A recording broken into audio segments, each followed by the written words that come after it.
Hi class, it's Dr. DiBiase. So tonight we are going to talk a little bit about evidence, source use, and citations. This is an extension of my conversation yesterday regarding claims, reasons, and the acknowledgments and response part of making an argument. So today we'll talk about the evidence portion, and we'll come back to warrants on a separate day because we've got enough to cover here, and it's more of an advanced topic, and we can touch base on that later in the week. So we'll talk about evidence, we'll review some source strategies, and then we'll close up by talking about how to think through MLA citation guidelines. So what's evidence? Well, evidence is something that supports claims or reasons.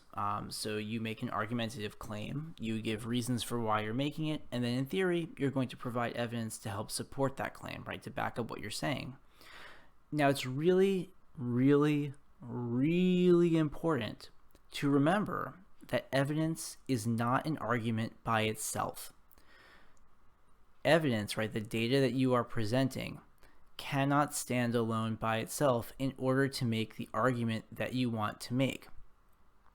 Otherwise, your argument is little more than when my kid does something and I ask, why did you do that? And they just say, because, right? And the issue here, right, is that data is something that can be interpreted, right?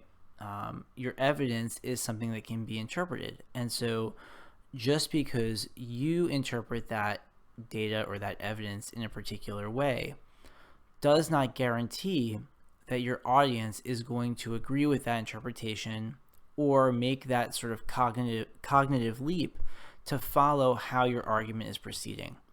And I bring this up because this was an issue that I had as a writer as an undergraduate, and I wasn't really called out on it until I was in graduate school. And so I had a grad professor who would look at my writing and say, Chris, I think you've got a good argument, but you jump from point A to D without stopping at B and C along the way. And so I know that to you this argument makes sense, but to an outside reader who doesn't live in your head, it might not.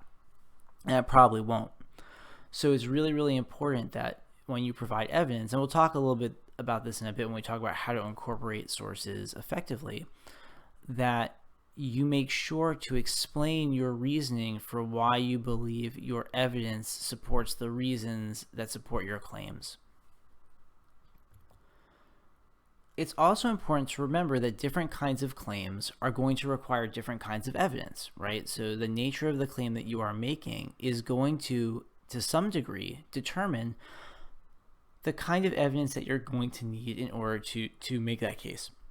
It's also worth noting, and we won't get into too much of it right now in the course, but the field of study that you're in will also determine to a great degree what kinds of evidence you will submit, because some fields of study value certain kinds of evidence or data more than others.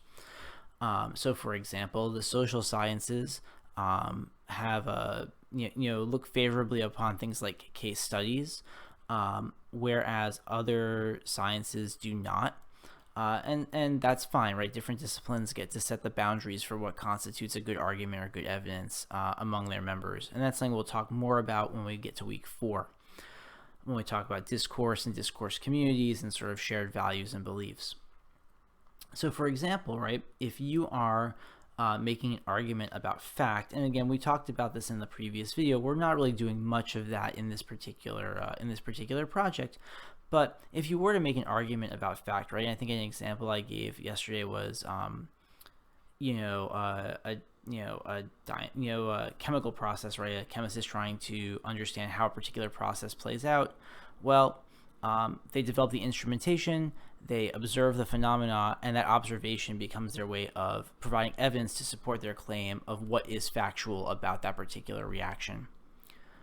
When we're making an argument about definition, which you are doing when you are trying to establish genres, right? When you are trying to say that this collection of texts constitutes a genre, or when you try to argue for why certain genres should be part of a particular genre set, that is an argument of definition. And this is where you would want to find sources in theory, right, or evidence that would support the definition that you're using, right? That support why you believe your definition of what counts as a genre or a genre set is a good definition.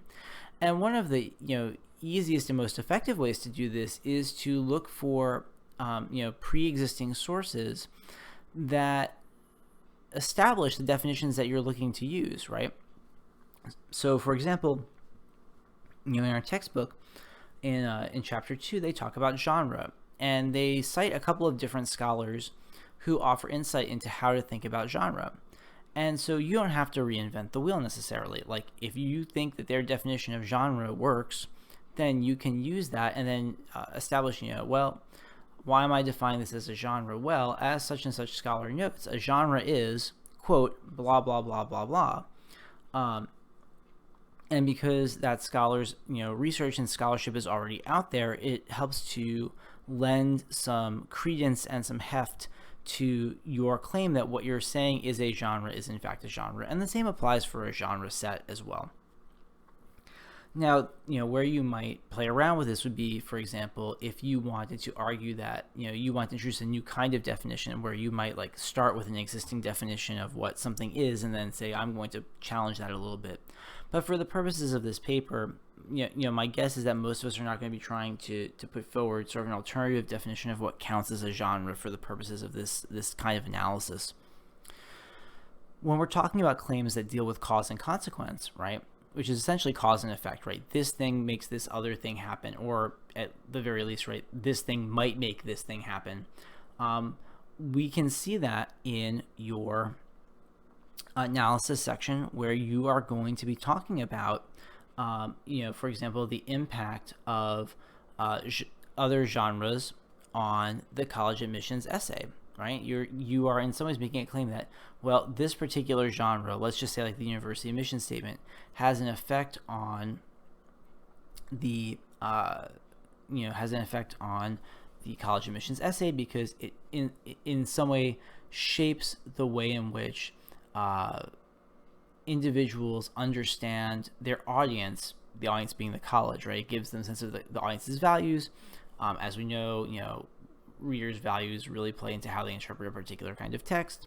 And so, we can see here how, there's this through line from looking at a genre that tells us something about an institution's values to shaping the way that a writer might shape their text to appeal to those kinds of values or those kinds of norms or those kinds of expectations. And in this case, the kinds of sources that you're going to be using are going to be, and we'll talk about this in a moment, sort of primary sources, right? Examples of texts that fall into the genres that you have identified. Whether those are sort of more general examples or whether they're ones that are specific to your own experience of making these kinds of choices as a writer of a college admissions essay.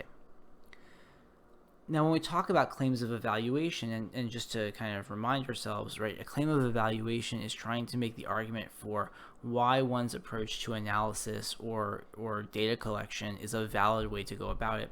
We're not really making those kinds of claims in this particular paper. If you were in a more upper level course or a graduate level course where you had to design the study yourself, then there might be an expectation for you to justify why your methodology makes sense given the questions that you're trying to answer.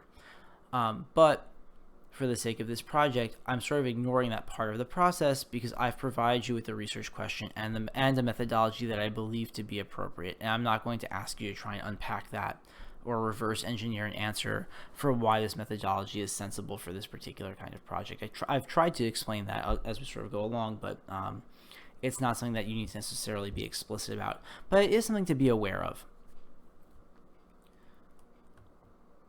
Now, when we talk about sources, and I've got a couple emails and a couple of discussion posts about sources, I think it's really helpful to consider sources as belonging to 3 different categories. And I'm guessing that in some way, shape, or form, you have heard of the first 2 categories, but maybe not the third. So primary source, right? Well, that is raw data. And what that means is going to depend upon the field of study. So for example, right, if you're a historian, primary sources would be sources that came into existence in the time period that you are studying. If you are a literary scholar, then a primary source might be the specific literary text that you are studying, whether that's a novel or a poem or a play. If you are a psychologist, right, the raw data might be the results of a particular kind of experiment. If you're a writing studies scholar, it might be, it might be document based, right? So it could be texts that you are analyzing, but it could also be interview data, survey data. So there's a range of kind of data that might count as primary, right, as primary sources. For the sake of your projects, right, primary sources will include the actual texts that you see as representative of the kinds of genres that you are identifying as part of the genre set around the college admissions application process. So, for example, if you were to say, well, I think an important genre is a university website, and more specifically its mission statement page, then your primary source there, right, the text that you would sort of tease apart to demonstrate that would be an example of one of those mission statements, right? And that would be your primary source. A secondary source is really original research that interprets data, right? And for the purposes of scholarly work, this is most often other people's published research, right? Whether that's in the form of a journal article or a book or a monograph, or even a conference talk, conference paper, presentation, etc. In less formal forms, it can be something like a podcast, whatever. But the core is that there's a layer of interpretation that occurs here, right? Where the data is being processed through some kind of lens to provide some kind of conclusions. And then we have tertiary sources. So actually, let's step back for a second. So coming back to secondary sources, where will they play a role in your paper? Well, primarily the secondary source that you would be using would be the scholarly articles and essays that you will find in chapter 4, right? Once you get past the introduction, right? Each of those individual readings is a secondary source, right? It's originally published research by specific scholars. What about the textbook? Well, textbook is what we call a tertiary source. And why is it tertiary? Well, a textbook generally summarizes a bunch of secondary sources. So, for example, if you buy, if you have a psychology textbook, the editors of that textbook did not go out and conduct new original research on every single topic in that textbook in the same way that, Wardle and Downs did not conduct original research on every single topic in our textbook, right? Instead, in, chapters 1, 2, and 3, and in the introductions to, 4, 5, 6, and 7, they provide essentially a summary of the field's knowledge, right? Other examples would be like Wikipedia. And in fact, if you look at Wikipedia enough, occasionally you'll run across an article that says, this contains too much original research, right? The point of Wikipedia or any encyclopedia is not to provide original research. It is to summarize the existing conversation. Now, generally speaking, in, higher level academic writing, you would try to avoid tertiary sources because it's always best, in theory, to go to the secondary source, right? The original publication that dealt with the issue. So, for example, in theory, it would be better to go to an article published, by a composition and rhetoric scholar or a writing studies scholar on genre, than it would be to use the textbook sections to make the same point. However, when we keep in mind the context that you're writing in, where your knowledge of, is 2 points of the context, right? You have a limited base of knowledge as to who would be the relevant scholars to be looking at beyond what you might find in the textbook. And our time is compressed a little bit because of the nature of the 5-week course. So as a result of that, I have already said it's okay to use chapters 1 and 2 to help lay out some of the key things here. Now, in actual published piece, you would go do some extra steps to avoid that. But because we're working on a compressed clock, and the project is challenging enough as it is, I'm not going to push too hard on that. So what are some source strategies that we can use? How can we use sources effectively? Well, we can use sources effectively in a number of ways, right? We can use what we might call summary statements, paraphrase, or direct quotation. We'll talk a little bit about those. Another thing that's important to note here, I'll just take a second to talk about this, is the strategies that you should use when you're looking for sources. Now, again, this is not a full-blown sort of research project where you're doing a ton of you're not digging through journal articles for this one. But when it comes time to do that, it's important to remember that your strategy should not be find articles that already agree with what I have to say, right? The strategy should be, let me read a bunch of articles so I understand what other people are saying, and then from there I can determine how I want to position my argument. We'll talk more about that as we make our way through the course a little bit, but for now that's all I want to say on it. So let's talk about these three options. So a summary statement just gives a really brief overview of a text or a point. So if you haven't had the chance to ever read Gloria Anzaldua's How to Tame a Wild Tongue, it's really a great piece, and I would suspect we may even look at that in week 3 or 4, just as an example text. But she, you might say she discusses the role language has played in forming her identity as a Chicana woman, and argues that linguistic and ethnic identity cannot be separated. And what I've essentially done here is summarize the article. I'm not referring back to any one specific quote. This is just sort of a whole cloth, big picture summation of what she's arguing. And we would use this in a written essay or a research paper to give, again, an overview of someone's research that we might be coming back to later in greater detail.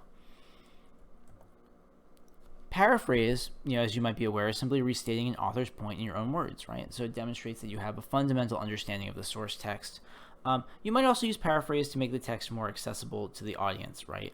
We see this all the time in news reports about scientific studies, which, again, news reports about scientific studies are an example of a tertiary source because they're summarizing someone else's research.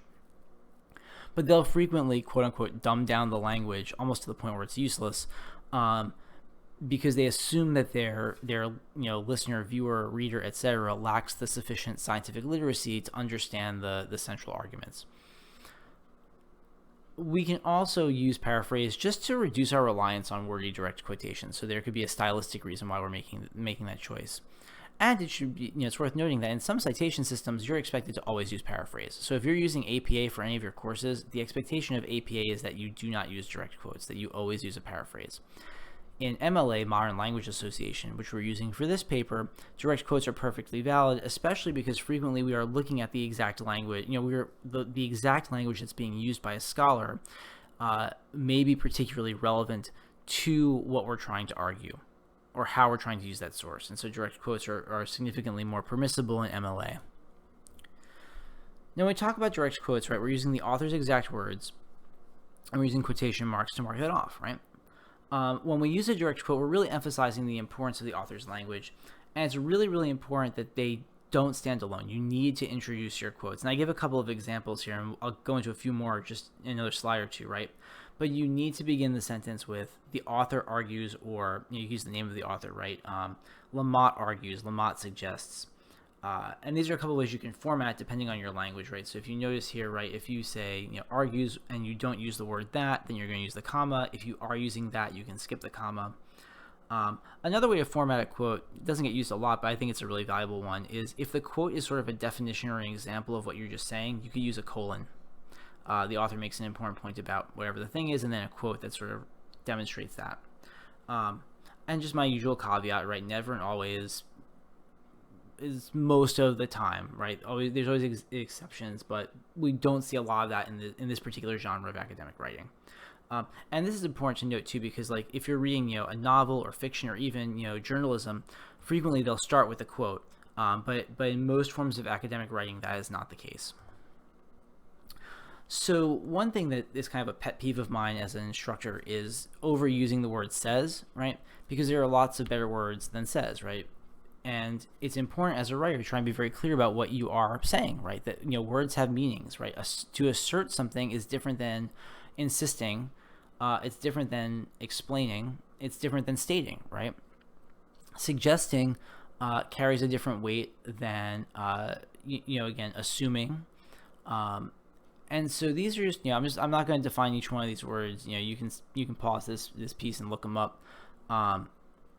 But again, think very carefully as you're reading a piece about what the author that you're reading is doing so that you can use the proper word to describe that in setting up a quote. And I think it's important because, right, again, if you don't want to say that someone argues something when they're merely suggesting it or merely implying it. I think that's an important distinction to draw. So I just wanted to call some attention to that before we move along.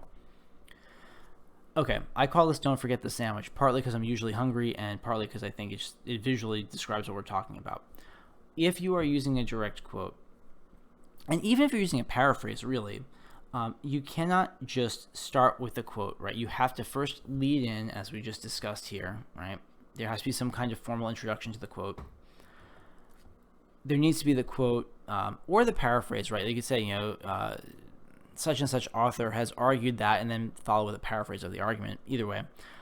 And then there needs to be some sort of follow through, right? You cannot let the quote, in the same way that I said evidence does not stand by itself, a quote does not stand by itself either, right? There needs to be some sort of explanation of what the quote means and how it's relevant to the argument that you are making. It's one of the biggest rhetorical missteps I see novice writers make, is to like end a paragraph with a quote from another author, because you do not know how your audience is going to interpret that quote. And you don't want to create a situation wherein they finish that paragraph and come to a very different conclusion about that quote than you did. You want to add additional context to that quote at the end so that they leave that paragraph with a very clear sense of what you were intending to say or what you were intending to argue. With that, I want to shift gears a little bit to MLA citation, just so that we can kind of cover it, and I might even break off this section of the recording and make it a separate thing, so you can skip the first half if you need it. There are two components to MLA citation: in-text citations and the works cited page. In-text citations signal source usage to the reader, so they are a way for the reader to know that you are taking information from another source. They are used for both paraphrase and direct quotation, and this is really important because I've run into a lot of students who seem to think that if you're paraphrasing and using your own words, you do not need to provide a citation. That is not true. If you are paraphrasing, it's actually even more important that you provide the citation so that your audience can trust that you're using the material correctly, and they can go back and refer to it to almost double check your reading of the material. And every in-text citation that you use will have a corresponding entry on your works cited page. So when we talk about in-text formatting, MLA makes it really, really easy. You basically just need two things: the last name of the author, if there is one, and a page number. And as you can see here, you just set it off in parentheses, and I've kind of put an example here, right? So the parentheses always come within the terminal punctuation of that sentence. So we'll actually get to this reading next week. But the author argues that literacy sponsors are not always altruistic. Brandt, 76, because it's from Deborah Brandt's essay, and it appears on page 76 of the edition that I was quoting from. There are a couple of exceptions and adjustments that you can make. So if there's no author or organization responsible for the production of the text, or at least none that you can identify, you can use just a shortened version of the title for the in-text citation and then a full version of the title on the works cited page. If there are no page numbers, then it's really simple in MLA. You just leave them alone and don't reference them. You don't have to give like a paragraph number. You don't have to really do anything else to mark it. You just leave it alone. And this is particularly important when dealing with digital sources. Because the reality is you can now just kind of, if you give the quote, someone could Control F or Apple F or whatever, and just find where it was on that page if they had the full information of the site. So it's less important to have those page numbers or some kind of marker if they don't exist. This is also important if you're working off of a Kindle edition or an ebook version that doesn't have page numbers. They frequently don't because they let you play around with the size of the font. You'll deal with that because you'll be able to, in your works cited page, note that you're using a digital copy of the text. Okay, works cited page. You're going to have one entry for each source that you used in the paper. You'll use a hanging indent, organized alphabetically, and entries are single spaced with a double space between each entry. And I'm going to show you really quickly how to do hanging indent in both Google Docs and Microsoft Word. So bear with me for a second.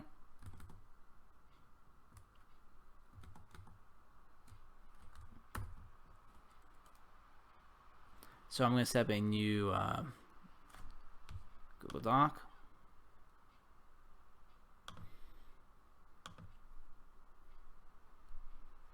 And I'm just going to create a paragraph of nonsense.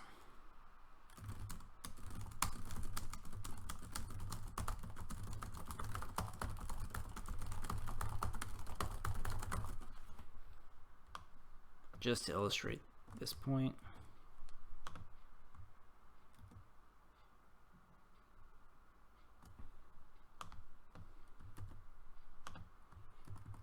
Okay, I have my paragraph. So to add hanging indent in Google Docs, you're going to see this little tab here, right? We've got a triangle and a rectangle. We're going to grab the triangle, drag it over 1/2 inch, grab the rectangle, and go back to the start, and boom, you've got yourself a hanging indent. In Microsoft Word, it is significantly easier. So if we go back and grab our paragraph of nonsense, if you highlight a paragraph in Microsoft Word and click on Layout and go to Paragraph, and you expand it out a little bit here, under Indentation, where it says Special, you can hit Hanging, and it will format for you. And if you have a bunch of works cited entries, you can highlight all of them and do this, and it will do it to all of them. You can do the same thing in Google Docs. It's just a little bit more of it's a little bit more tedious, if we're being honest.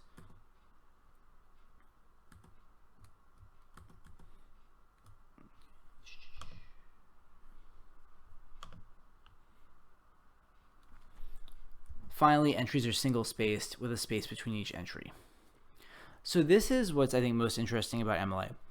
MLA does not have the same kind of strict guidelines for how you format different kinds of sources. Instead, because the nature of textual production changes so rapidly, right? So for example, like when I was a student at Fairfield, YouTube did not exist, so there would be no need to cite a YouTube video.